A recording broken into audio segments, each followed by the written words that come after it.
All right, man. Let's talk about Troy Weaver's letter and talk about the direction of Detroit Pistons. And yes, I will try to get to an end of the season Pistons live review. Kind of want to get to a Lions live pretty soon as well. Um, Hopefully this weekend won't be as jam packed as last weekend was. Do me a favor, thumbs up the video, share the video, subscribe to the channel. The subscribe button is the bell icon button. Hit all notifications, increase your chance. Get notifications. We go live and drop video. You enjoy the live streams, like them, share them, watch them. Support them financially, sharing them, whatever. And I'll do more of them. Shout out to everybody watching on Facebook, everybody watching on Twitter, everybody watching on YouTube, and who will watch the replay on YouTube. If y'all support them, I produce them. I make room for them. So don't forget, you can hit this link tree right here. You can find me everywhere from Twitter, Facebook, Instagram, Spotify, Anchor, Cash App, Venmo, PayPal. Don't forget, rate the podcast on Spotify. The more listeners we get on Spotify, that I can open up to other podcast platforms as well too. So yeah, I'm out here looking grizzly right now, but it is what it is. I'll get chopped up pretty soon. I like to let it grow sometimes, reset the hairline, let everything grow in full. Troy Weaver did a letter yesterday. I read it. I'll read it again to get some more people flowing in here.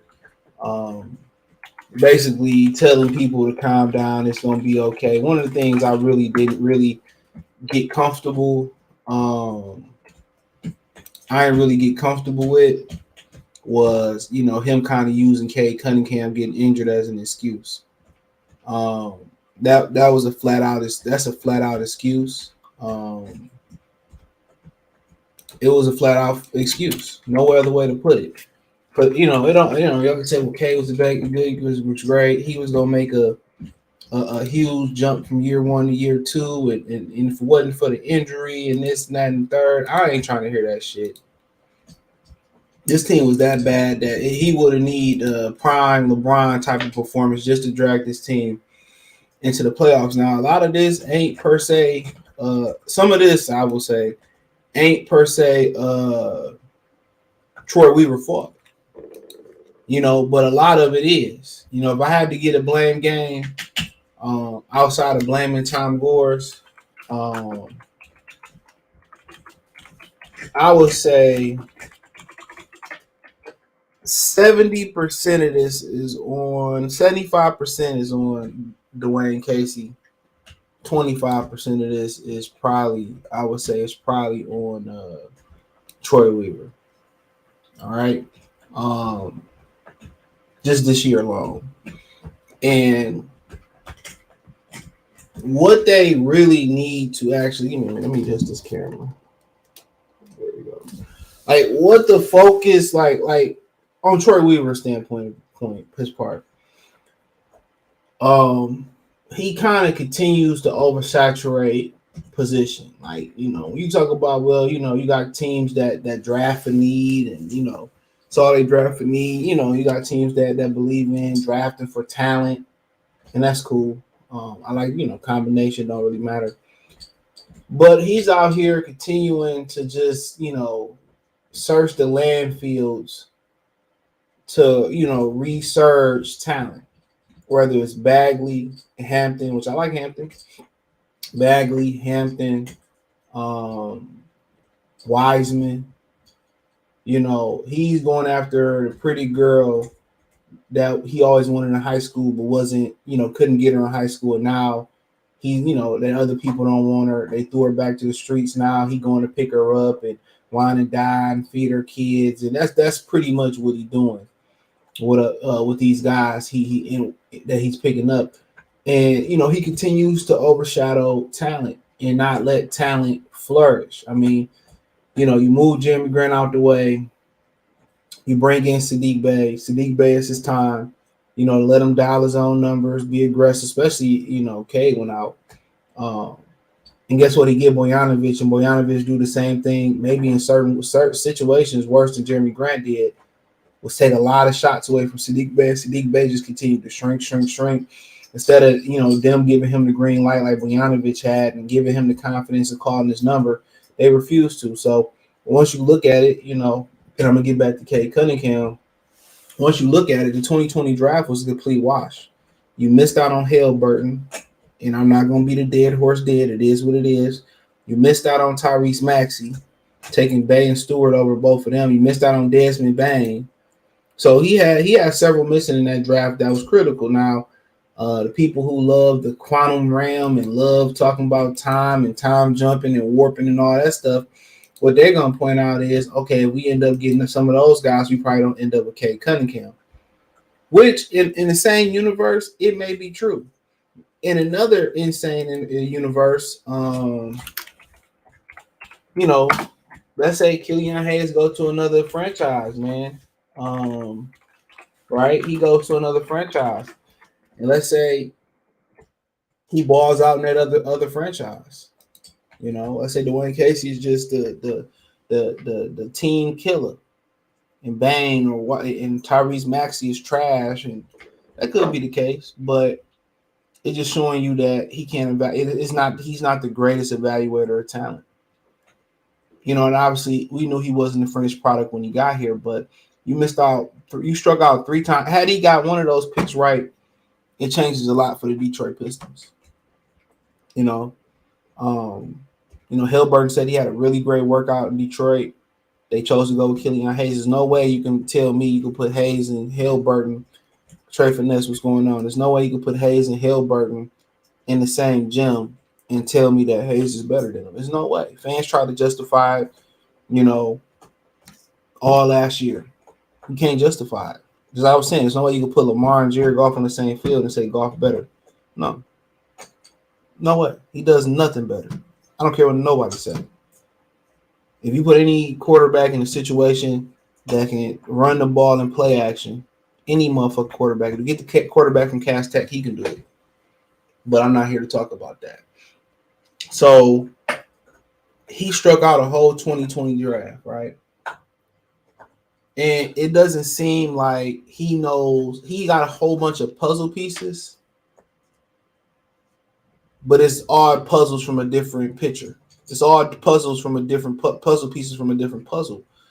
So, so it's a lot of moving. You got Bagley, you got Stewart, you got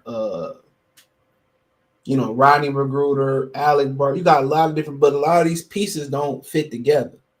You see what I'm saying?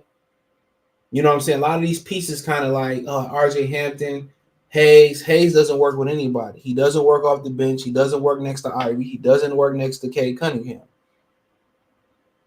You better off just cutting your bait and being done with it.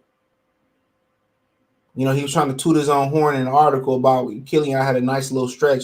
He was tooting his own horn about it. Oh, I told you guys, it just took some time, and fuck out of here. Trash. Isaiah Stewart, he don't fit. I know y'all love Bagley. When he get to 2020s every night, he can't stop a nosebleed. He couldn't even be a first responder. He shouldn't even be allowed to operate a first aid kit. He can't stop a nosebleed. And I keep telling y'all the formula is this for you to win in the NBA. Everybody think the formula is fighting fire with fire. It's always about beating what the new trend in the league is. It's not necessarily you don't follow the trend. Now, if you want to follow the trend, try to emulate the trend and be like the trend and imitate the trend, and you're just happy to be amongst the best in the league, so be it.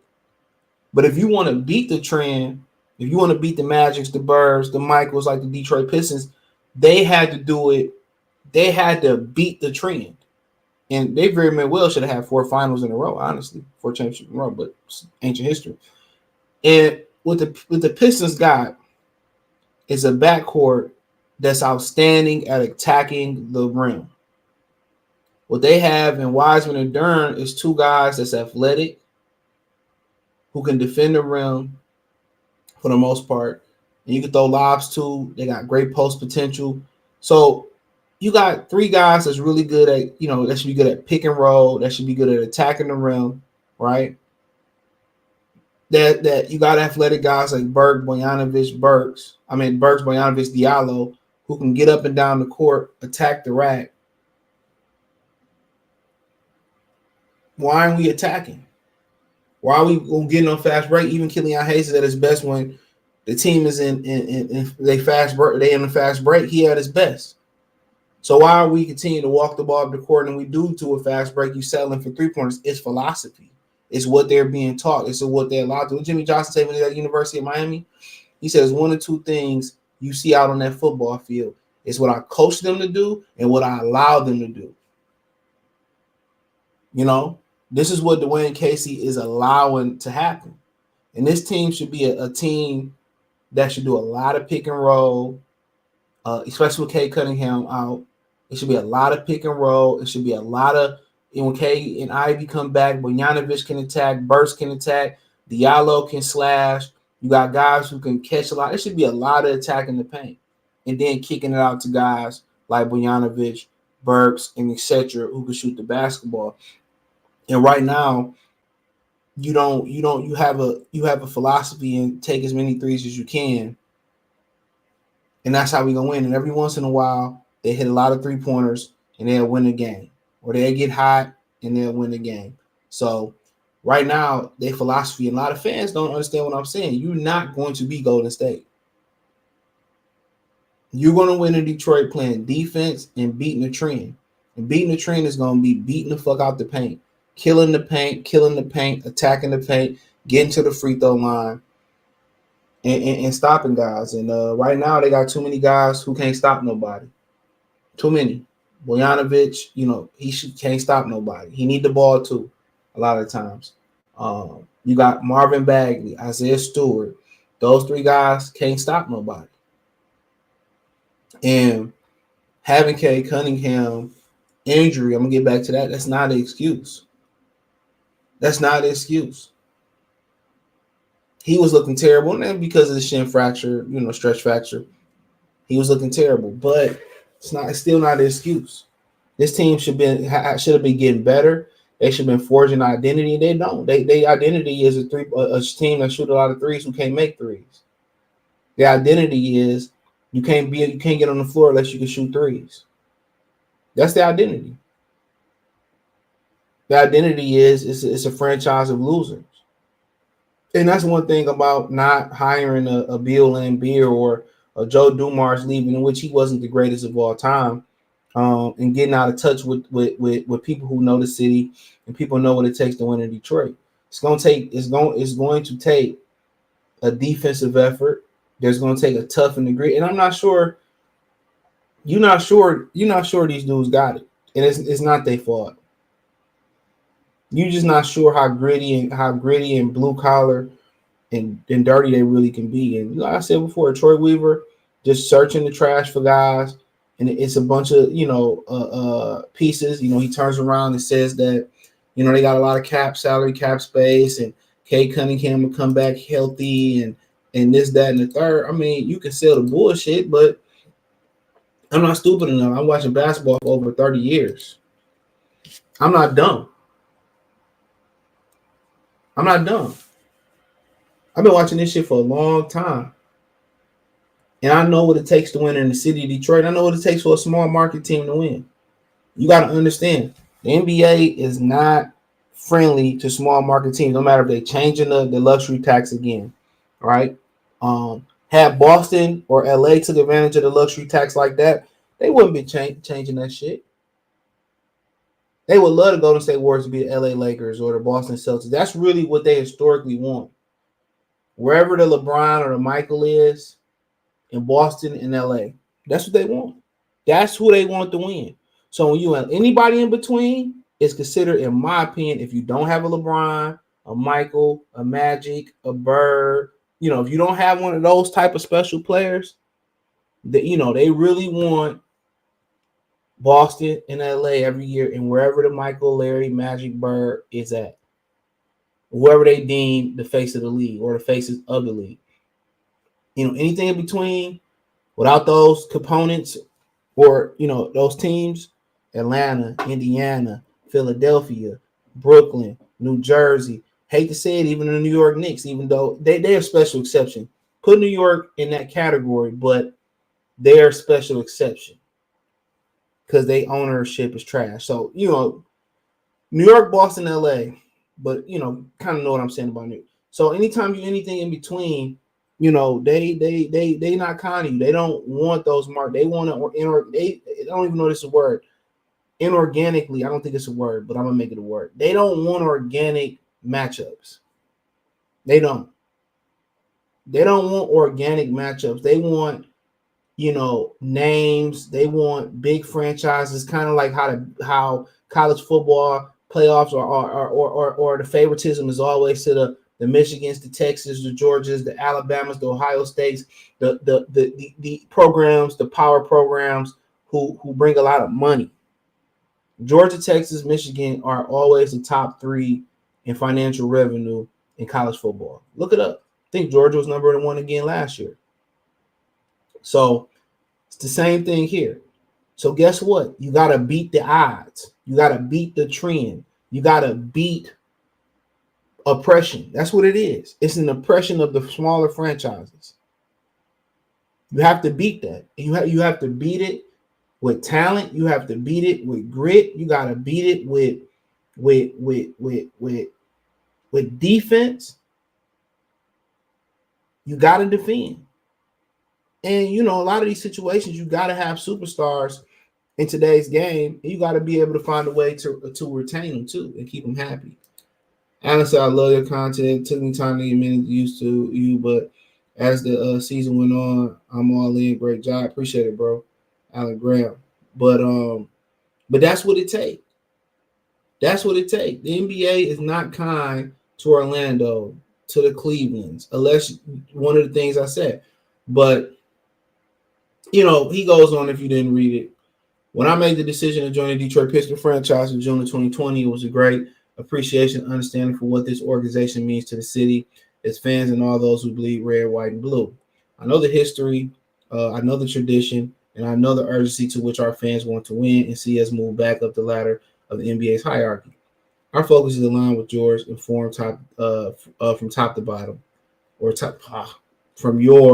our focus is aligned with yours from the top down, and we are committed to delivering on the restoration process for you. Rebuilding a team does not always follow a linear path. We experienced that this year with the injury of Cade Cunningham that forced him to miss the majority of the season. While the injury impacted our continuity of our team, it also presented opportunities for growth from others. Overall, players have overwhelmingly embraced the core principles to going to work and competing every night. We are in an excellent spot to upgrade our roster this offseason. We position ourselves for another high draft choice in this year's draft. We have a favorable salary cap position, and we'll continue to talk with teams and evaluate trade opportunities as they present themselves. Make no mistake, we are all disappointed with our record this season, but are confident that we continue to be in the right path to success.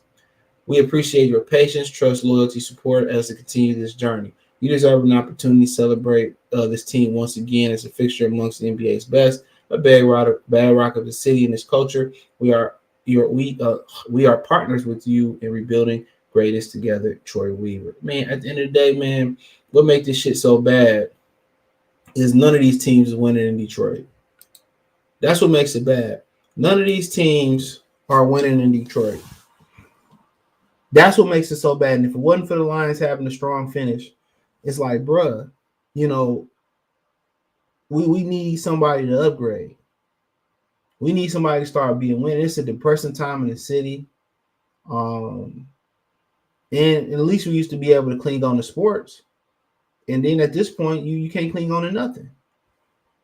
And it's about time that the Lions do uphold their end of the bargain, because they have not done so in so long.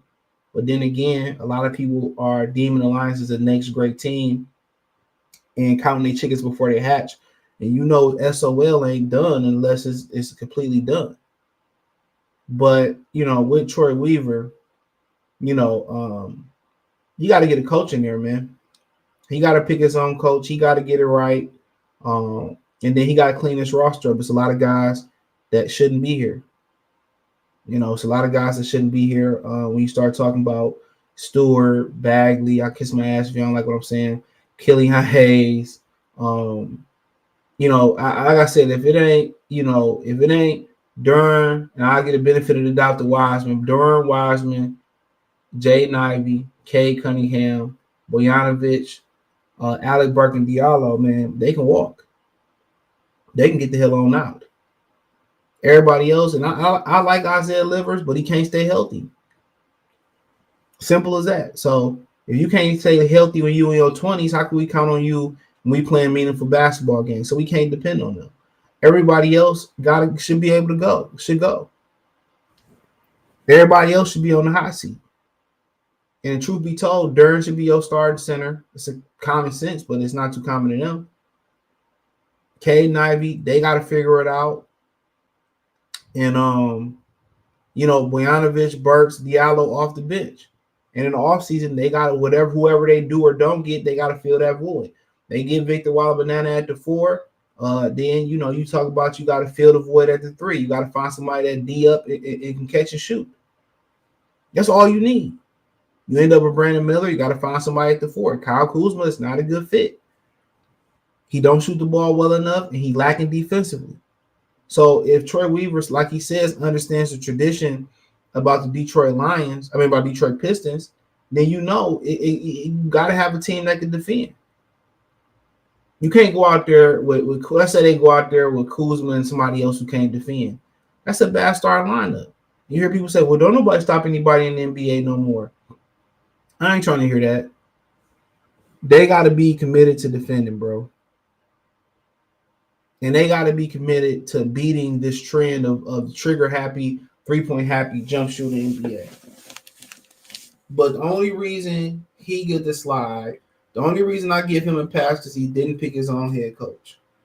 Other than that, he should be fired as well, too. Because he's horrible. He went 0 for 3 in the 2020 draft. And really, people not going to like me saying this, Jaden Ivey is his best pick so far. Jaden Ivey is his best pick so far. He is his best draft pick.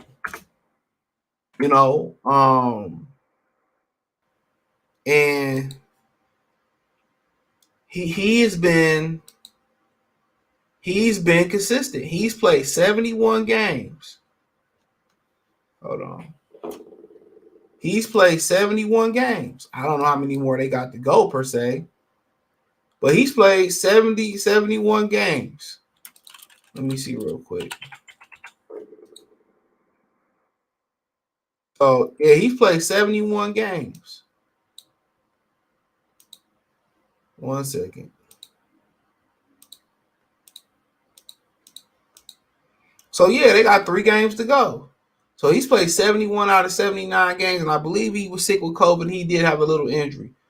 But he's been their best player so far. His best draft pick.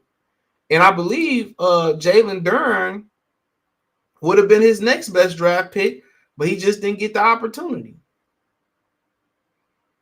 And despite him, Cade Cunningham, Jalen Duren, and some other draft picks, they've been flourishing despite Dwayne Casey. Think about that for a minute. They've been flourishing. So let's say they had a real good head coach that could get the best out of them and drew up a game plan for them to thrive. These dudes would probably be better than what they are. He said before the season started, Ivy was going to be the best draft, and he has been. He's durability wise, he's been producing. And you got to understand, he's been getting dragged down by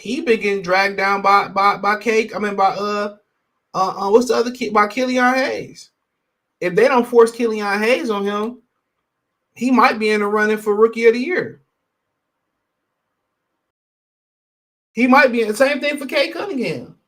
If it weren't for injuries and having to struggle with Killian Hayes a nice portion of his rookie year, he might have been Rookie of the Year. He damn sure might have been.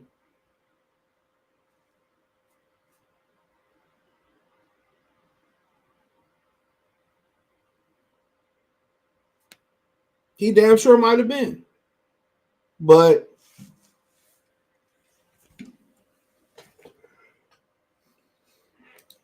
you don't know how good these guys is because of Dwayne Casey. We start talking about who should be the next head coach and all that stuff. It just got to be the right guy.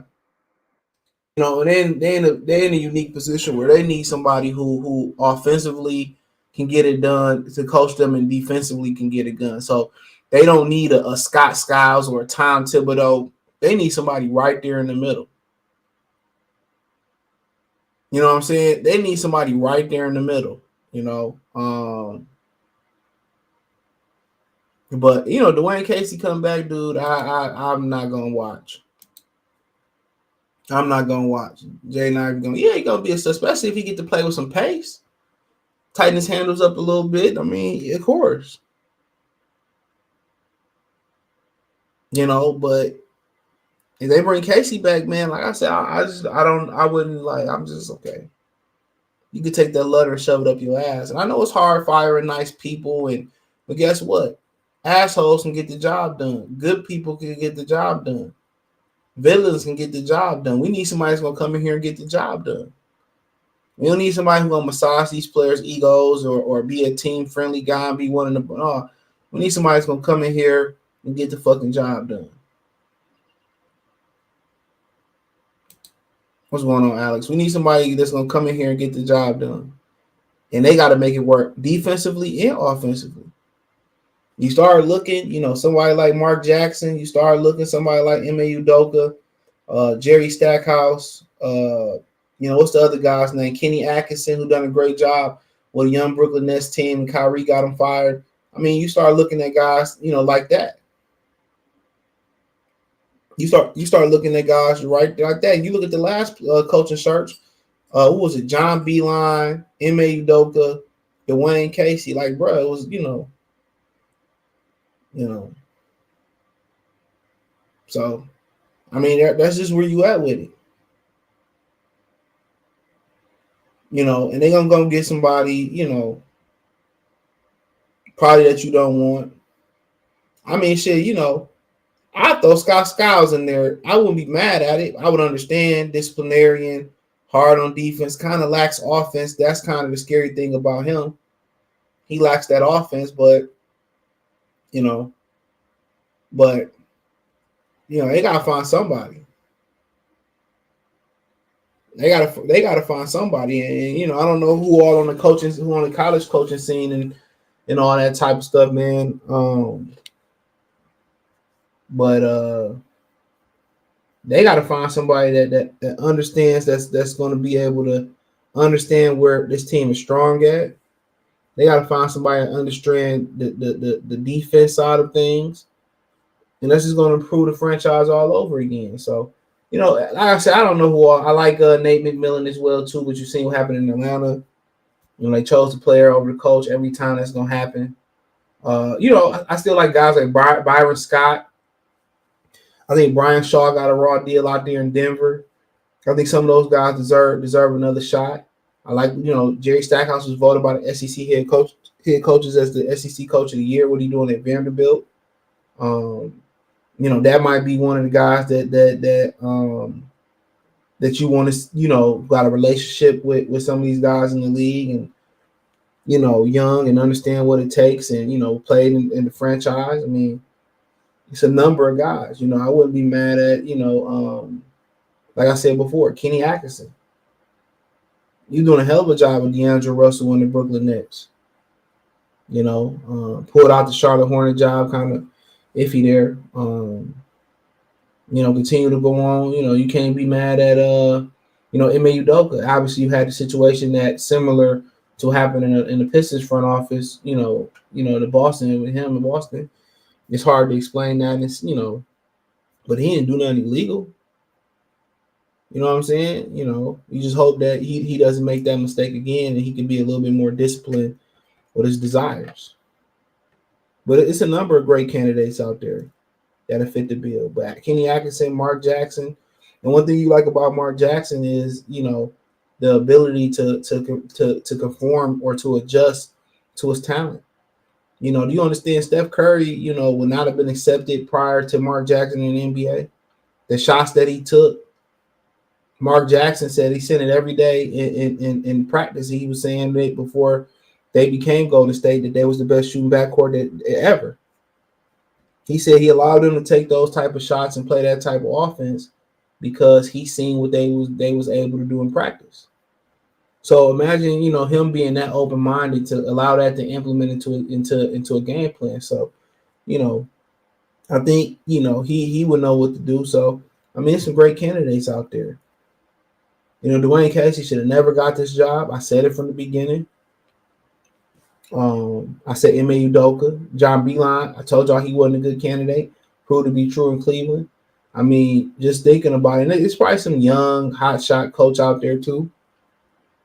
But you thinking about it, Jerry Stackhouse, Mark Jackson, Ime Udoka, Kenny Atkinson, those would be the four I'll be like, okay.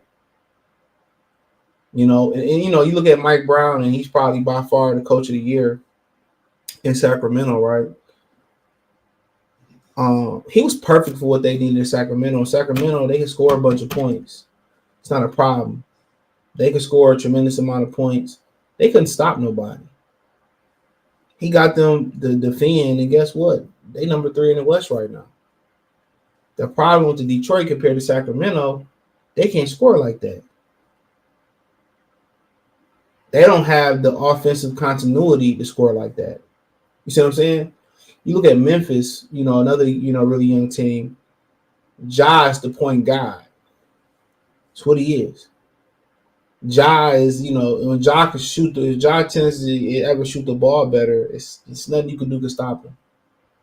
It'd be like prime Jason Kidd being able to shoot, like really, really good, like like old kid could, And they bought in. They play with pace. They attack the rim. They know their strength. They defend. They do all the things that veteran teams do, except for the check the box for maturity and shooting. Look how far Memphis can go without relying on shooting. Now you tell me all Memphis got to do is add shooting. Even before they added shooting, they could have beat Golden State had Memphis had Ja Morant been healthy last year. They could have beat them, even without a jump shot. So Memphis check all the boxes off. The only issue with Memphis is immaturity. Tough, gritty, rebound. They attack the rim. They play with a swagger. They got a point guard who can make people better. Who know when the attacking is just the next step in the evolution for them is him shooting them getting better shooting, him shooting the ball better. And once that happened for them, and not necessarily from the 3-point line, he can hit 10, 15 feet. It's over with. So you kind of looking, at the teams that's kind of coming up in the NBA, and when you look at the Pistons, I mean, they got to answer every box imaginable. They have to answer. They have to answer every check. Answer. I mean, personnel wise, you don't really know what you got. You don't know if Dwayne Casey created damaged goods. You don't know if Troy Weaver created damaged goods. Keep adding the same type of guys on top of the same type of guys. You don't know if Kay Cunningham and Jay Knightley can work together. It's still a mystery. Obviously, that's nobody's fault because Kay got injured. Right? Oh, can they be a good defensive team? Because some of these guys I named that don't defend with Casey be better defensively. So when you understand what I'm saying, they don't have a calling card. They don't have a calling card. They don't have one. They're not known for being running and gunning. They're not known for being exciting. They don't known for being tough. They ain't known that if we whoop your ass in the court, they gonna whoop our ass in the parking lot. They ain't known for that. They ain't known for rebounding. They ain't known for scoring at a high pace. They ain't known for being high fly, high octane. They have no calling card. But the positive thing about that is somebody else doesn't have to deconstruct what they are and rebuild them or try to adjust them on the fly. So it's a positive into that. There's a positive. So you just got a whole bunch of sand. You can build it into whatever castle that you want to build it in. Honestly, I don't see how the F they can justify bringing Casey back after this train wreck. He's a nice guy. Sacramento is better than Pistons and Sacramento got a lot of talent. I mean, they added Malik Monk. Sabonis is great. His father was great. One of the greatest international players ever. Came to the NBA a little bit late. Keegan Murray, solid. We all know that. They have a bunch of players over there. They just never could defend, and now Mike Brown got them defending. Somebody made a great decision with Mike Ivy shot is flat footed. That's fine. That is whatever works for you. You don't have to have the greatest jump shot. That is 100% fine. Whatever working for Jaden Ivey, it's gonna work for him. So there's no. I mean, look at Tyrese Haliburton jump shot. It worked for him. You know what I'm saying? So look at Kevin Martin's back in the day. It worked for him. So I don't really think it matters. If he's shooting the ball better, he's shooting the ball better. Whatever works for him. Orlando's better than the Pistons. They got at least 30 wins. Yeah, and they getting better. They're trending in the right direction. You know what I'm saying? You see, they're starting to be something. They starting to figure it out. The Pistons aren't. They running backwards. That's what they doing. They running backwards. They're not running in place. They running backwards. They running a race. Everybody running this way, and the Pistons running against the grain. He said this team has no good wings. That's a big reason for. I can't say that's a reason either. I really can't.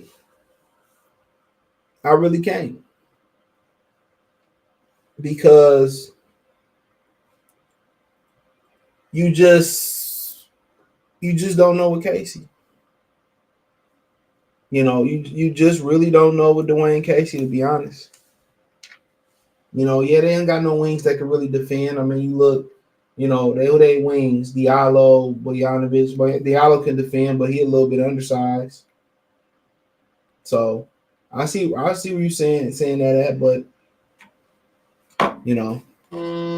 I see. He said it took Casey 26 games to play Duran and Wiseman together. I mean, my thing is, all they did was continue to pummel everybody's confidence. Wiseman should have had the green light. If Killian Hayes can start from the get-go, why couldn't Wiseman? We need a glue 3-and-D guy wing. Andre Jackson, you kind of Cam Johnson. I think he'll be a free agent at the end of the year. I mean, Brandon Miller would be perfect from Alabama if you can end up with a top 3 pick. He's perfect, efficient scorer. Great potential defensively. And doesn't need the ball. Doesn't need to pound the ball to be in the fit. He'd be perfect for what they need. If you end up with Victor Wembanyama, you know what I go do? I pay Cam Johnson. I pay Cam Johnson. No doubt in my mind. I go out there and get Cam Johnson. Perfect guy. Play some 4, play some 3. Can defend 1, 2, 3, some 4s. Catch and shoot. Can defend. Had championship experience. Perfect guy. Don't get no better than that. Once you get Victor Wembanyama, that's going to be different. It's going to be different. Because what you're trying to do now is you're trying to work in. Just think about how fucked up this team is. Excuse my language. Just think about it for a minute. So, on top of all the stuff that we said, right? Right. Make my head hurt. Out of all the things we said, think about this for a minute, right? Just think about how far he trying to sell y'all that they're going to get better, and just think about how much they got to overcome. Okay? And I don't even follow the team. Like, I don't watch it like I used to watch it, right? I peep in and it look bad and I just go. You know what I'm saying? I watch, it's the same old. It's the same shit every game. It's just what it is. You're not missing nothing. But think about the dynamics here that they got to overcome from now until next season, right? So you have to get Cade Cunningham healthy, right? He got to get healthy. Ivy got to continue to improve into the offseason, but I don't want to talk about that, right? Cade and Jaden Ivey got to be in sync. They got to play together. They got to make it work. Can it work? Yes. Will it work? I don't know. But the dynamic of them working together is just not putting the ball in the hole. When you look at all the great backcourts throughout history, Joe Dumars, Isaiah Thomas, Clay and Steph, whoever it may be, somebody had to be do the dirty work and sacrifice offense and defensively stop somebody. So as much as y'all want to see it work offensively, defensively, they got to be great, especially if Bojanovic is going to be in the starting lineup. Especially if you're going to put some vulnerabilities defensively in the rest of the lineup. So that means they both have to step up and be really great defensively. So they got to figure it out offensively and defensively, right? Then on top of them, figuring it out and how they gonna make it work, then you have to integrate a guy like Victor Walla-Banana, right? He just not gonna be a 3-and-D guy. He gonna want to pound it, run, do some things, and then they got to make him work defensively. He got to get used to playing next to whoever Durham and Wiseman. And to be honest, and people might not like this, it'd be easier to integrate Brandon Miller into the offense than Victor Walla-Banana, right? Kid that don't need the basketball, kid that's already Americanized, kid that they already got great defensive potential. He can catch a shoot. The reason the KD comparisons come is how efficient of a scorer that he is. So it's really an easy transition for him to get in here. I don't need the basketball. But from a talent standpoint of view, you're gonna make it work with Victor Walla-Banana. And whoever don't work with him got to get out. That's how great of a prospect that he is.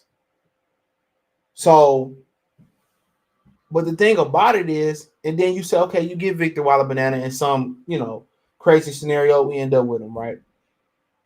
Then you turn around and say, well, I got, and Durham should be the starter. They continue to start Wiseman. I don't know. Durham should be the starter because guess what? He a better defender. He a better rebounder. And that's all you really need. I don't need him to shoot none of that other shit. And he got great potential with his back to the basket. So I would go Walla-Banana, Durham, and then I get to somebody that don't need the basketball and who a veteran and not going to take shots away from everybody else. And Cam Johnson. I ain't got to worry about Cam pounding the ball. And I ain't got to worry about that. I ain't got to worry about him trying to go out there and be LeBron James. What he wants to do is just catch and shoot and defend. That's all I need him to do. And then if I can bring off Burks, Bojanovic off the bench, Diallo off the bench, and I can piece some guys together with them, that's cool. But it's going to be a hard transition to get Victor Walla-Banana. And yeah, I'm calling him Victor Walla-Banana. That's what I call him. You don't like it. You want to get somebody to pronounce the right names. I don't give a fuck. I don't get paid enough to do that here. I do this for good spare time. That's what I call him. Great play by him, too, shooting the three and dunking it, rebounding his own dunk. Right. But it's going to be interesting to integrate him into the offense. But as much as we talk offensively, then defensively, how does it work? He long. I mean, they should be a great defensive team. And that's in any scenario. If you end up with one or two of these guys, you should be a great defense. You should be able to do what Memphis should be able to do. But the thing about the Pistons is they should be able to shoot better than Memphis should be able to shoot. Desmond Bane is a great shooter, right? But everybody else, and they do got Luke Kennard now. You know what I'm saying? So, they should be a better team with Bojanovic shooting it. If you get Cam Johnson or Brandon Miller, Victor Waller, in that scenario, they should be a way better shooting team than them. With Bojanovic, Burst coming off the bench, they should be a better. And I do think they should go find a point guard off the bench that can just 3-and-D, a Derek Fisher type of guy. Who's going to be out there, who's going to be a pit bull like Mike Jones, Lindsey Hunter, and just 3 it up. That's it. And he can occasionally run the offense every now and again, good size. And that should be your 4 off the bench, your 5 off the bench. Wiseman, Bojanovic, Burks, Diallo, and a good 3-and-D guy. And you know what? I like Livers. He just can't stay healthy. But then it's just about continuity. It's about leadership. It's just about, Ivy and K and how they would integrate the draft picks and just them playing together, man. So, they got to do research on the right coach. Brandon Miller is going to be with Jabbar. I really can't. I mean, they're two different players. I know we all looked at Jabari as a wing. and that's how he play like a wing. But Brandon Miller is a guy that truly can play what 2 or 3, 4. He's truly a wing. He's truly one of them athletes. He's truly a true small forward wing. Jabari is really a power forward that want to be a wing. You know what I'm saying? He's the great value brand version of it. And that's the honest truth. But I see what you said. Jabari want to be a 3. He want to be a 2. That's the crazy thing about it. That's what he really want to be. But, he took a lot of threes. And, with his potential and his ability to post and everything, man, he should live on the block. He should live on the block. But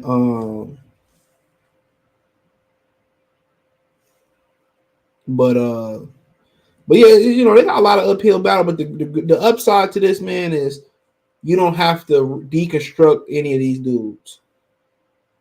That's the upside. You don't have to deconstruct any of these dudes. I think they stripped to the bare minimum. And hopefully you got a bunch of guys that's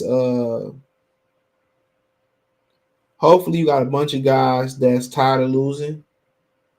And guys that's will be able to listen, and you get the coach in there that's be able to lead them and command them to a championship. Hopefully so. But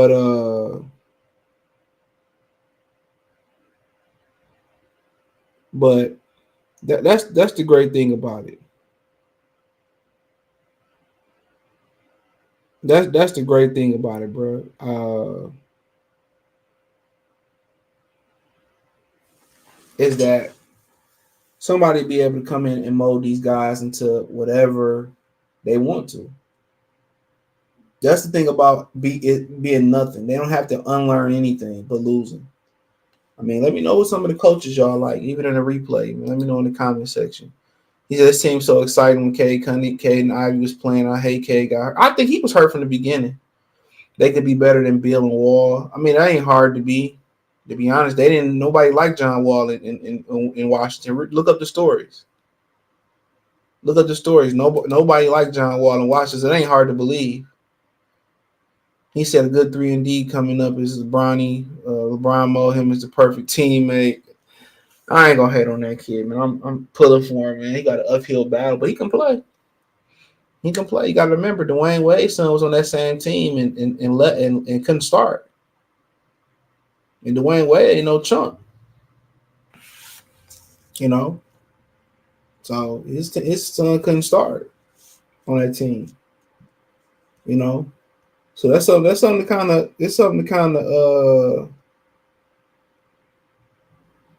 of think about.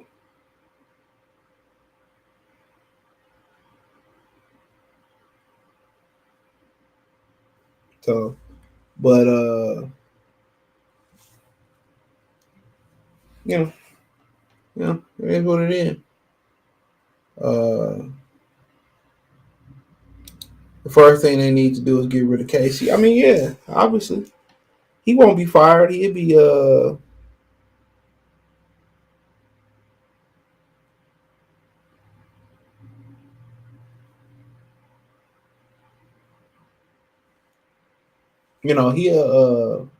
he'll probably be moved in an organization, front office position. They're not gonna fire him. He might be your coach next year. Wouldn't surprise me one bit. But if he coaching next year, I'm out. I'm completely out. I ain't even following them next year. I'm just talking about the Lions, especially if the Lions could start winning. I'll be in this whole talking about some hockey live for some hockey games.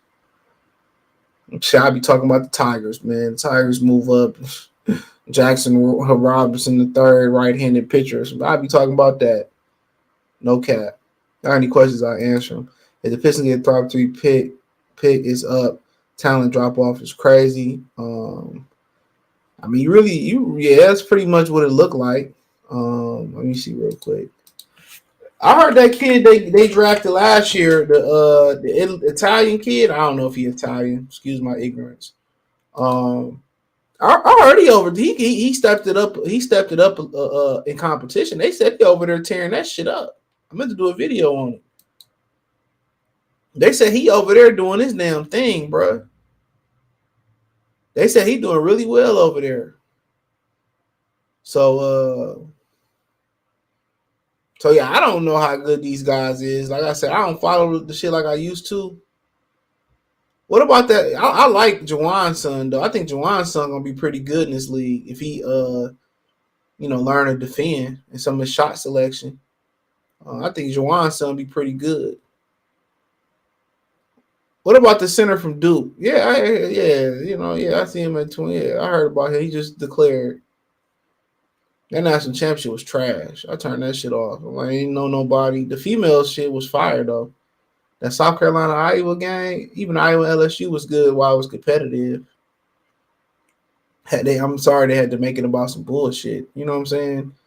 But yeah, I don't know none of these kids no more. Like Amen Thompson and Sword Thompson and they brothers or something. We supposed to be brothers.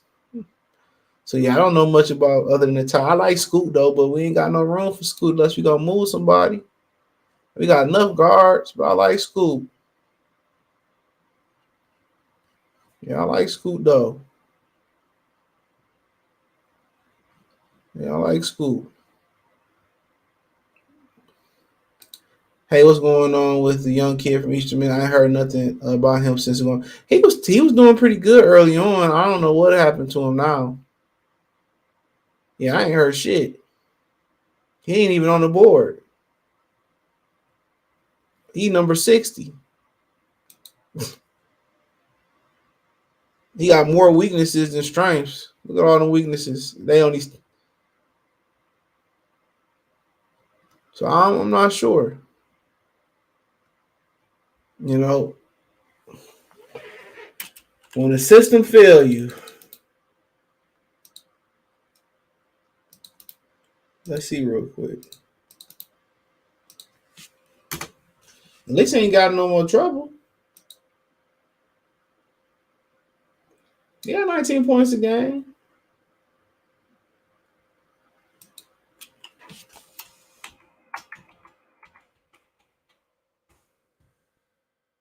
You know, he ain't shooting pretty good. He ain't shooting the ball pretty good. 40% from the field, 33 from three. Yeah, I mean, mm, I remember he was talking about he wanted the money, and they was asking why he didn't go to Michigan State. Amani Bates better than half the tier 3 guys. He better than Juwan. So you think so? I don't know. Man, that woman game was great. I hate they doing that, my black woman. I mean, just not about the system either, bro. On both sides of it, bro. Old girl had a crazy tournament, Caitlin, and it's overshadowed by some racist motherfuckers.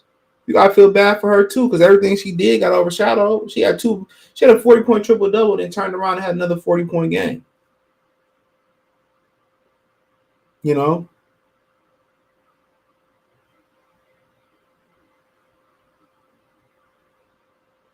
Think about that.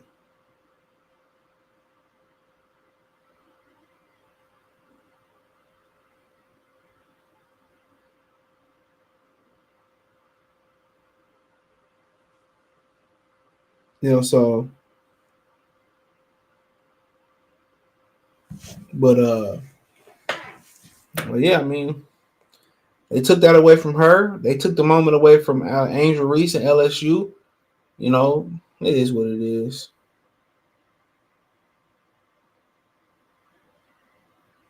It is what it is. But well, yeah, I mean, we'll see. We'll see. Listen, the Monty Bay seemed like a guy that Troy Weaver might take a flyer on. Real talk, seemed like it. So we'll have to wait and see, man. Some of these guys might come back. Ain't no good international prospects this year. It's usually at least one. I guess Victor Wild Banana is okay. Ain't another one. He got a Ryan Rupert. I guess they having the number one pick is so he over there in Australia. So I didn't know Kobe Buffkin came out. I don't know who advising these kids to come out, but hey, to each his own. But that dude 7'5", Jesus Christ. Damn, if this kid can stay healthy, dude, like, and you gotta ask yourself how much can he put on that frame, bro? What is he, 19 years old? You gotta ask yourself how much can he put on this frame? That's a tremendous question.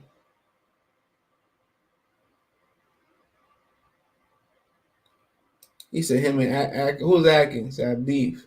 Should have went to Michigan then, nigga. Shit, been a winner. Which why I won the winner this year, but you wonder how much he could put on this frame, bro. You know how much you want to put on this frame. You know how durable he can be and be is the question. That's a great question. It ain't no legit. It ain't no question about how tall he is. I mean, this tell you right here and there. In the way they do strength and conditioning in the NBA right now, I don't know how much you can trust his durability, because they don't believe in no weights. Come on, who the most cockswole motherfucker in the NBA right now? Like, real talk. Think about that, man. Remember Kevin Willis, bro?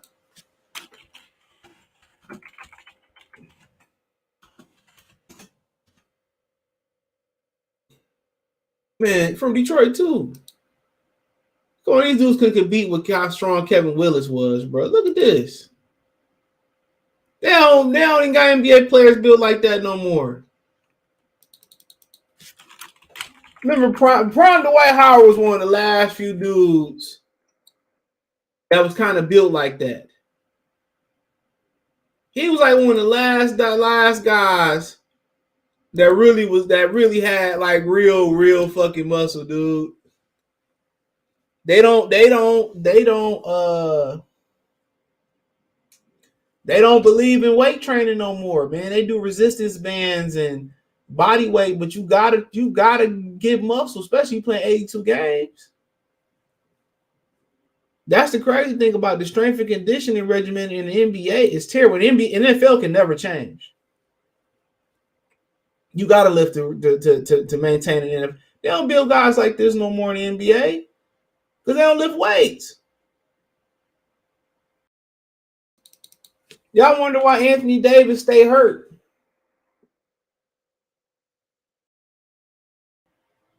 Look how he do.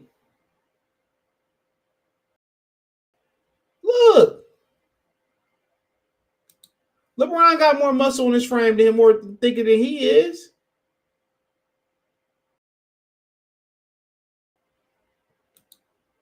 It's crazy. Victor potential so scary because very worst he's a Kristaps Porzingis. Giannis lifted, and now he's the best looking. Yeah, Giannis has got to be like the only one, bro. Giannis has got to be like the only one, bro. There's some African genes, though. Even Michael Jordan lifted weights, bro. Y'all remember this dude was a pound for pound strongest dude in the NBA for a while. Earl Boykins. He went to Eastern. They said this dude was the pound for pound strongest dude in the NBA at one point.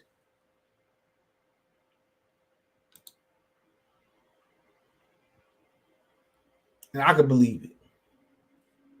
But he said, I just seen the list. It had Kobe Buffkin, Mr. Top 20. I was a little surprised he was that high in the draft. I went to high school with his moms in Grand Rapids.